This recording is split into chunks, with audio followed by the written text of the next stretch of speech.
चला जी पहलन चोटी बिल्कुल तैयार सुमन माशाल्लाह माशाल्लाह बड़ा ही आर्डर क्वालिटी और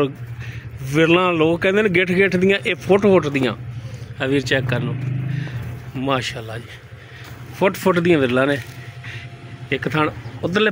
लत्त नाल एक उधरली लत्त नाल वीर चेक कर लो माशाल्लाह बिल्कुल चिट्टियां सफेद अखां छोटी छोटी सिंगी एक कड्डी दे चौड़ा पुट्ठा माशाल्लाह जी और किसी व्यापारी कोले कोनी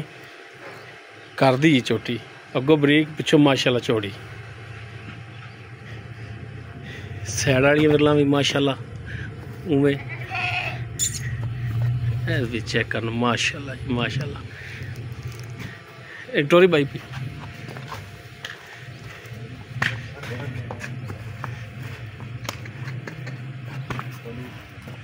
माशाल्लाह जी।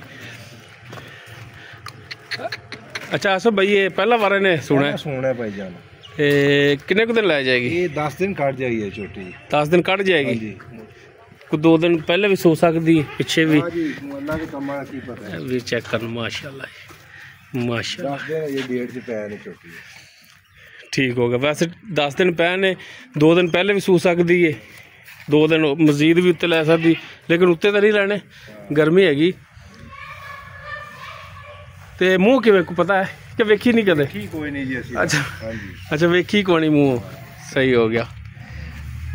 ते बाकी थना थुना दी थोड़ी गारंटी होनी है पहले ने जी अल्लाह दे हुक्म नाल फिर भी पास करा के दोगे ना आवांगे पहले हैगी है जी बाकी दुध भी जेड़ा है वो नसीबां दा बाकी माशाल्लाह हां जी हवाना बड़ा इन्हें बनाया हां जी अजे और बनावेगी माशाल्लाह छोटी जात ना बड़ी की मुल की कर दे जी इंदा बेचण वाला करया जे पक्का जे मैं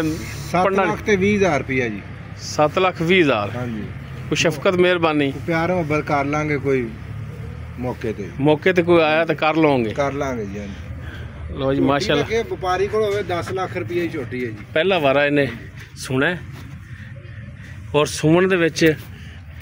हफ्ता 10 दिन लै जाएगी थना दी पिछे दी ये मालकां दी गारंटी होगी बाकी डिमांड इसकी 7,20,000 है कमी पेशी हो जाएगी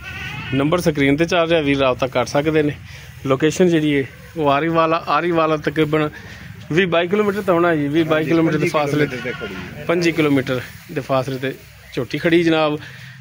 वीर राबता करके रेट तय करके मौके ते आके